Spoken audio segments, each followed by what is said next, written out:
One of the covers of our upcoming global issue is Davido, a super cool and huge Nigerian artist based in Lagos. When I landed at the airport, I get to this desk and there's this middle-aged man and he's like waving everybody through. So I walk up to the man and he's like, "Do you have your yellow fever vaccination card?"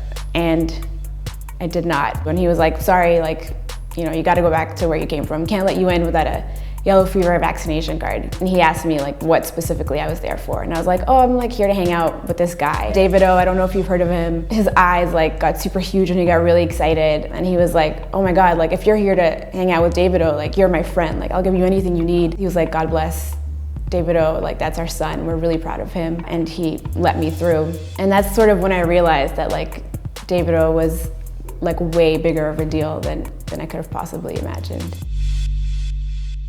Davido's manager, this guy named Kamal, comes to pick me up in this crazy white Porsche. I don't know a lot about cars, but I saw it and I was like, okay, this is nuts, whatever this is. So we get to Davido's house, we go inside, and the first thing I notice is that there's pictures of Davido everywhere. I find out later that the paintings are actually all fan art and people camp outside of his house waiting for him to come outside and accept them.